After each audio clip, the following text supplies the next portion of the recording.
And then, but his body remained intact and unharmed. This state, when you reach this state, it is called the pure light surging through one's physical body. Even surging through your physical body as well. Not just in front of you, but it does surge through, surging, running through and strongly. So they call it surging through, the light surging through your physical body. That's why worm or whatever, insect, whatever, bacteria cannot bear. They just be destroyed, gone. Maybe incinerated by that light. Yeah, when you just see the light in front of you, maybe it's different. But when in that second state, the light already infused your whole body, running through the whole body, then nothing can withstand it. Only the good things remain. Only the elation. That's why you feel good. Yeah? When you see the light like that, when you meditate, you see the light, you feel so blissful and light, as if you don't have any body anymore. Yes, because all the bad elements has been cleansed out. And you feel pure again like a child. Yeah. So you feel so good. Yeah. Even if you still can be able to walk after, you feel like you're walking on clouds. You have nothing. Yeah, you know that, huh? Some of you know that. Yeah, it's cool like that. It is a temporary state in the course of intense practice. Even then, mark it. It's just a temporary state of enlightenment. It's not like not enlightenment. It is enlightenment. It's just not yet. It's just the beginners. And you already cleanse yourself of all the attached karmic retribution from your body in the form of worm, insect, bacteria, whatever that attached to your body. And does not indicate sagehood. Yeah. If he does not think he has become a sage, then this will be a good state for him. Of course, you progress. Yeah? Good if you don't think you are a saint. Insane, maybe.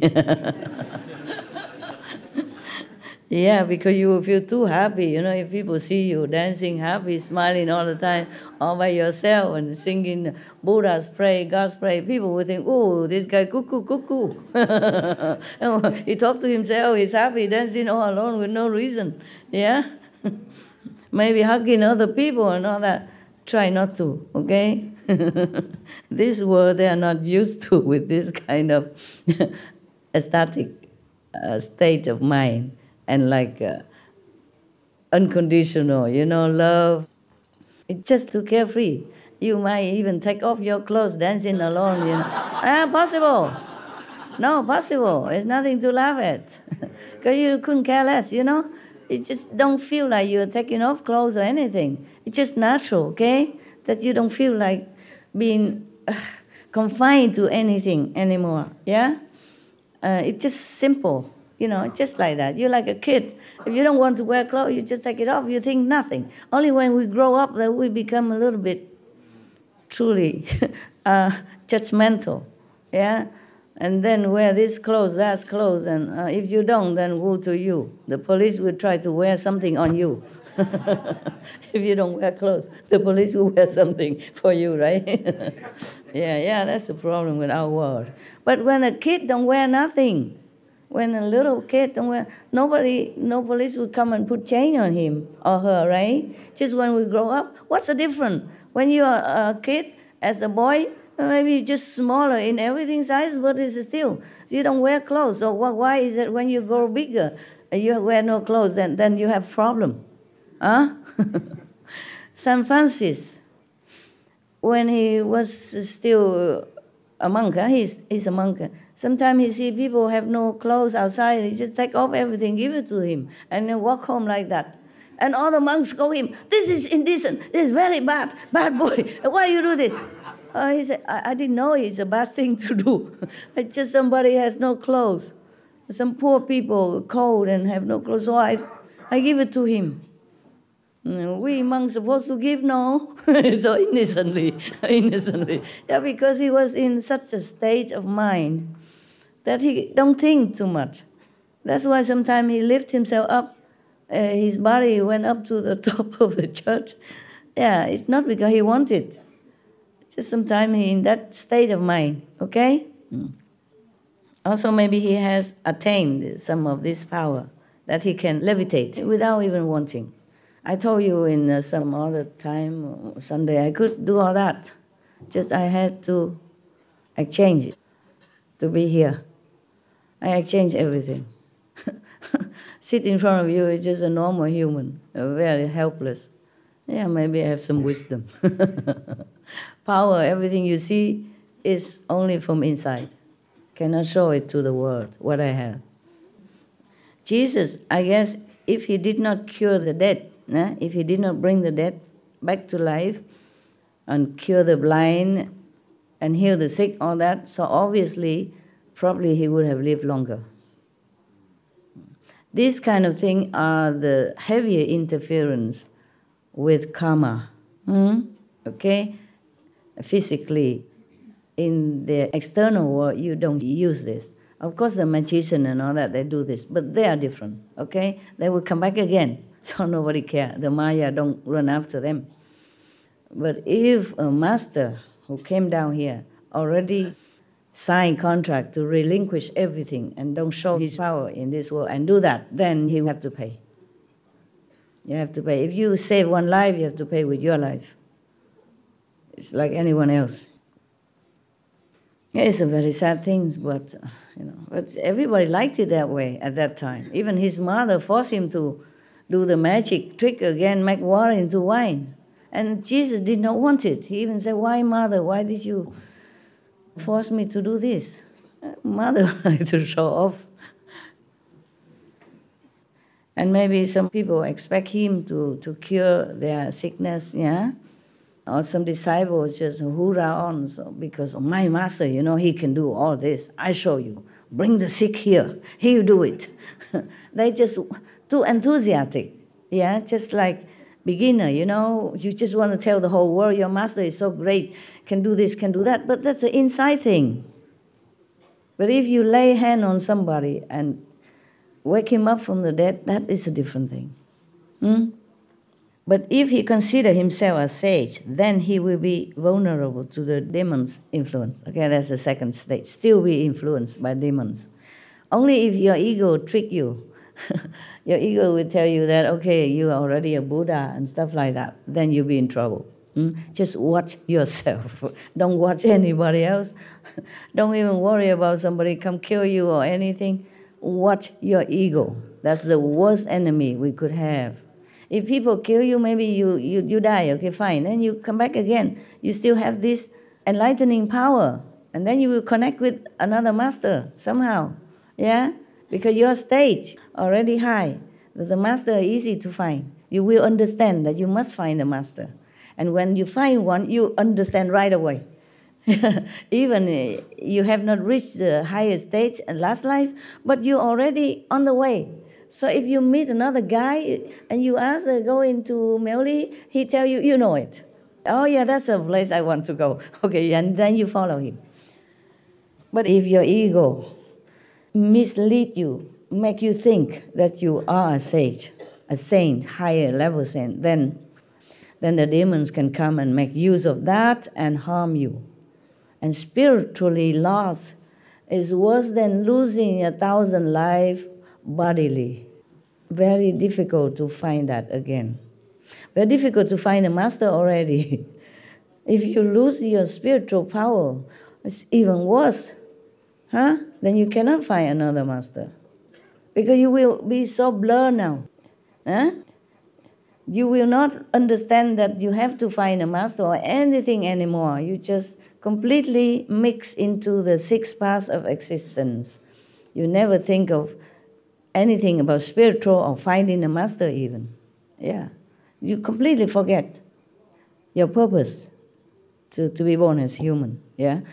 It's the same in hell. I told you I don't want you to go to hell. You will not remember. You don't know your master's name. You don't know anyone. that you can call upon to help. At that time, because you're doomed already. Okay? Finished. Now, this is a third stage. Okay? The Buddha described further. Further, as the person uses his mind to intently investigate inside and outside, his physical and spiritual souls, intellect, will, essence, and spirit will be able to interact with one another without affecting his body. Wow, this is another wondrous state. They will take turns as hosts and guests. Then he may suddenly hear the Dhamma being spoken in space. Some of Buddha's disciples at that time heard those things. Maybe some of you also hear it, you know? While you meditate, you just hear some preaching of the truth somewhere, you know? It's not like from the microphone, from your record player, video, nothing. You sit in an empty forest and then you hear the Dharma preaching. Maybe from Buddha, maybe from Master, maybe from other Master, maybe from Jesus, etc., etc. Huh? This is a wonderful state also. Or perhaps he will hear esoteric truths being pronounced simultaneously throughout the 10 directions. This state is called the essence and souls alternately separating and uniting, and the planting of good seeds. That is the third state. It's a long state. It is a temporary state and does not indicate sagehood. Sagehood not necessarily mean Buddhahood, okay? Maybe Bodhisattva, a stage lower, but still a saintly, a sage, yeah? Okay. So if he does not think he has become a sage, then this will be a good state. Yeah, one step up the ladder. But if he considers himself a sage, then he will be vulnerable to the demon's influence, as usual above. Okay, next stage. I'm trying to keep my calendar intact, okay? I read only today, I behave. Further, when the person's mind becomes, I mean really, you want me just to read out? Just to read? Huh? No? Comment? Calendar is my favorite part. Calendar, okay. Thank you, my love. Okay. Just blah on, huh? Actually, I'm telling you, just entertaining you. I don't know how much you understand and how much you believe and how much you will practice. I saw evidence everywhere. Yeah? Many small things I teach, you guys don't keep. I don't mean the precepts. Something about the environment, for example, yeah? So if you listen and understand, then I'm very happy for you. If you don't, well, business as usual, okay? I don't expect much from you in this time of Dharma ending age. And the Buddha is far away already, okay? This is a small thing. For example, I say you don't use toilet paper, okay? You use water and soap, light detergent, organic and non-toxin detergent to wash yourself. I don't see that in some of the disciples' house. And they built me a little room somewhere in where I used to be before. My first place is in the mountain. We didn't have a lot of money, just buy a piece of land and then put up tent to stay. And that was a long time ago. And then they built a little place there for me, but the bathroom, the toilet, don't have this extra spray. With that spray, you can clean the residue inside under the toilet seat. It's make your house cleaner. Don't have. Lucky I knew. I know my disciples. I have my own. You know, you can bring a bottle or something like that. But it's not the same. It's not as convenient and as good cleaning like a spray attached to your toilet. You understand? A small spray, long like this, and a small head. Not like a shower head, but smaller, like very little. You spray around it. Also clean yourself. Perfect. Good for environment. Save a lot of trees. Because sometimes they don't just use a dead tree. They don't have enough time to wait for the tree to die to use it. They just use any trees. imagine we are billions of people. Everybody uses a little bit of paper every day. Imagine how many trees have died, flushed down the toilet. How much work has gone to that job. How much pollution for the planet. Because these paper, they use bleach to make it white, so to look it more clean, yeah? But the bleach, you go where, you know, right? Go into your river, yeah, and the sea. And slowly, slowly, river are too polluted to use, the sea a dead sea, etc., etc. Not just about money, not just about listening to master teaching. It's about you and your word and the word of your children. This is a very small thing even, very convenient. Just call the plumber, he attach it in no time. You could even do it yourself. I could do it myself also. I don't mean all of you, okay? When I say you in general, okay? I know some of you did it. I know. I asked one of the doctor in Taiwan. He said, oh, we listened to what you said, Master. We don't use toilet paper anymore. But in my own home, my helpers want to use them. So I took all the toilet paper rolls away. I stuck it all in mine. And I say, you don't have any more. And now you use what I told you to use. And keep that there in case for anything. You can, or if you already bought it, you can use it for something. Wipe the floor as a spill or something. I use it until it's done, or blow your nose, whatever. But later, don't buy no more. Yeah? And in my house right now, my so-called house, they still use this kitchen paper, towel. That is the worst case also. They're bleaching, no end. And it's very dirty. If you use it to wipe your utensil, your cooking utensil, or your bowls, that is very bad for you. Very bad. Only use it really when there's really urgent, nothing else, you no choice, okay? Otherwise, don't use it. I'd rather, clean it on my body, really. These kitchen rolls, white, like snow, look clean, but no, very dirty. So many chemicals go in there, and it's very bad for environment. Then I know, you see, not everybody listen to me. Even though it's good for them, good for environment. When you protect the environment, you have merit as well. Not just protect your pocket. You protect the trees, you protect the earth. They're all grateful to you, they bless you. And you don't have the karma of killing tree, killing the environment, killing many bacteria that go in the process of making this bleaching white paper. I teach you what I do from my own experience, and I know what's good for you. I don't just tell you to do it, and I do differently. It's not true. It's not like that. I do exactly what I tell you. But then if you don't listen, then what can I do? I'm too busy. I can't just go in around chasing who did this, who put this paper, change it quickly. It's too much sometimes, yeah? And I don't use that even. I don't use that. If I don't have any towel, I use my clean clothes to wipe whatever I need to. Yeah. And I use my dirty clothes to wipe my bathroom floor after the shower or something. It's wet. I don't use that kind of paper. I don't use clean towel, so I don't have to wash double. Because my bathroom clean anyway, just water, or maybe a little soapy. So the clothes that I change, I use it to wipe.